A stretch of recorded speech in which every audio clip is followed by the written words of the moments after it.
صباح الفل مساء الفل على حسب ما انت بتشوفنا من قناه عمده خليفه، تحياتي ليكم. طبعا النهارده الموضوع شويه، معلش كنت بطول عليكم في الفيديوهات فغصب عني، غصب عني بجد. انا بمر بحاله ربنا يعلم بيها. المهم، طبعا يا باشا النهارده موضوعنا بنتكلم على الخصيه الواحده. سمعت كتير يقول لك الخصيه الواحده بالشغاله، الكلب ابو خصيه واحده بالشغال. تمام، كلام فاضي، صدقني كلام فاضي. ده سفروت وكل الناس عارفاه سفروت، والناس اللي قريبه مني عارفه سفروت. الجرو بتاعه والله ببيعه ب 500 جنيه من السلاله دي.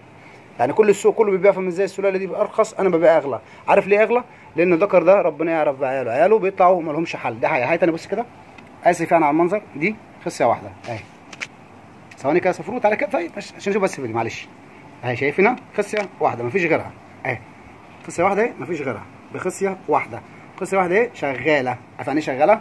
يعني الخصيه الواحده شغاله، ما يخوفكش. تمام، ويقول لك تمام ان انت خصيه واحده لا ما ينفعش الكلب ده بالشغال. كلام فاضي يا صاحبي. الكلب في المزاج بخصيه واحده شغال، خصيتين شغال، لكن ما فيش خصيه خالص. اعرف ان الكلب ده تم عيوب، مش هينفع يخلف معاك. وده بجد. واللي عارف سفروت وعارفني كويس شاف جراوينا تمام، وعارف الجراوه بتاعتنا بتطلع عامله ازاي. ويا رب اكون في التك بحياه.